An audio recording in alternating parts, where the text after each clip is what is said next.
दोस्तों नमस्कार, मैं सुबोध कुमार। आप देख रहे हैं खबर नेशनल टाइम्स।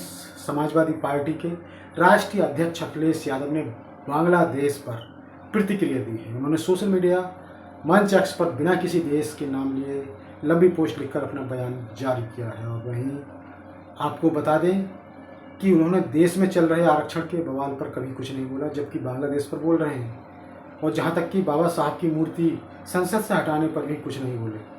जो संविधान बचाने की बात कर रहे थे, आज वो कुछ नहीं बोल रहे हैं। खबर के मुताबिक आपको बता दें कि सपा मुखिया अखिलेश यादव ने सोमवार को सोशल मीडिया मंच पर लिखा था कि विश्व इतिहास गवाह है कि विभिन्न देशों में सत्ता के खिलाफ उस समय की कसौटी पर सही गलत कारणों से हिंसक जन क्रांतियाँ, सैन्य तख्तापलट, सत्ता विरोधी आंदोलन विभिन्न कारणों से होते रहते हैं। ऐसे में उस देश का ही पुनरुत्थान हुआ है जिसके समाज ने अपने सत्ता शून्यता के उथल पुथल भरे समय में ही अपने देशवासियों की जान माल व मान की रक्षा करने में जन्म, धर्म, विचारधारा, संख्या की बाहुलता, अल्पता या किसी अन्य राजनीतिक द्वेष या नकारात्मक संकीर्ण सोच के आधार पर भेदभाव न करके सकारात्मक बड़ी सोच के साथ सबको एक सम्मान समझा है, संरक्षित किया है।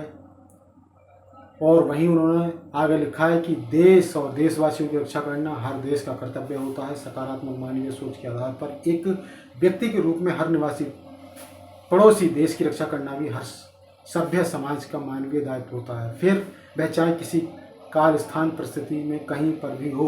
विशेष रूप से रेखांकित करने की एक बात इतिहास ये भी सिखाता है कि किसी और देश की राजनीतिक हालातों का इस्तेमाल जो सत्ता अपने देश में अंदर अपनी सियासी मंसूबों को पूरा करने के लिए करती है, वो देश को आंतरिक और बाह्य दोनों स्तर पर कमज़ोर करती है। ये अखिलेश यादव लिख रहे हैं।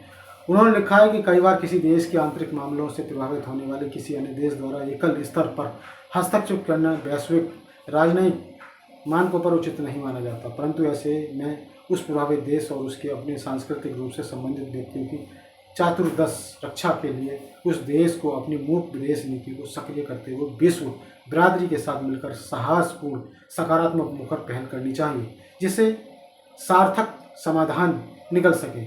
जो सरकार ऐसे में मूक दर्शक बनी रहेगी, वो ये मानकर चले कि ये उसकी विदेश नीति की नाकामी है कि उसकी सभी दिशाओं के निकट देशों में परिस्थितियां ना तो सामान्य है और ना उसके अनुकूल। इसका मतलब है कि भू राजनीतिक नज़रिए से उसकी विदेश नीति में कहीं कोई बाहरी चूक हुई है।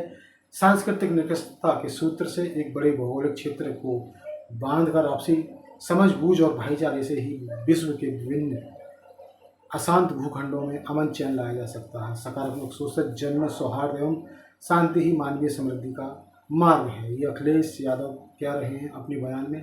लेकिन उन्होंने देश के अंदर चल रहे आरक्षण के बवाल को लेकर, सुप्रीम कोर्ट के फैसले को लेकर और जो संसद के सामने से मूर्ति हटाई गई है उसको लेकर अभी तक कुछ नहीं बोला। संविधान बचाने की बात कर रहे थे, दूसरे देशों पर दलील दे रहे हैं, लेकिन अपने देश में कुछ नहीं बोल रहे हैं। तो दोस्तों, ये थी बड़ी खबर। इसी तरह खबरों से जुड़े रहने के लिए हमारे चैनल खबर नेशनल टाइम्स को जो सब्सक्राइब करें, सब्सक्राइब करने के साथ ही बेल आइकन जरूर दबाएं, जिससे कि आपके पास खबरों का नोटिफिकेशन आते रहे। तो मैं सुबोध कुमार फिर आऊँगा नई और बड़ी खबर को लेकर। तब तक के लिए धन्यवाद, नमस्कार।